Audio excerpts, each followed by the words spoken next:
Short story. It's probably the most famous piano piece ever written. Beethoven composed it 210 years ago, and we still don't know who Elise is.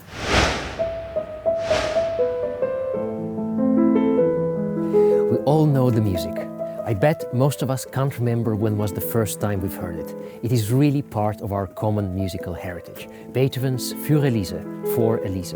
But the story behind it is fascinating and way less known. First, the facts.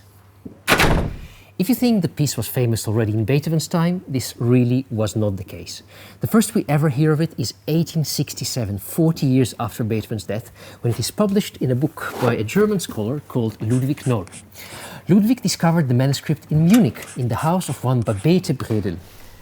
He copied it and published it with an inscription: to Elise on the 27th of April in remembrance of L.V. Beethoven. Ludwig Noll described the piece as truly graceful, which is very true, and as not very important, which, with hindsight, is totally false. The manuscript was never seen again. How Babette Bredel came to be in possession of that manuscript is a mystery in itself, but that one we think has mostly been solved. Babette had an illegitimate son called Joseph Rudolf Schachner. Schachner had a friend called Therese Malfatti, and Malfatti had a friend called Ludwig van Beethoven. And it is exactly Therese's relationships with Beethoven and with Schachner that are crucial to the story.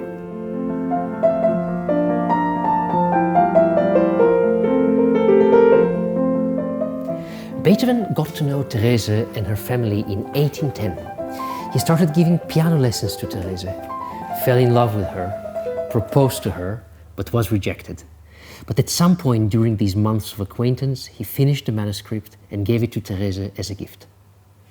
Therese kept the manuscript in her possession until her death in 1851. It then passed to Rudolf Schachner, who as her friend inherited her piano and all her musical scores.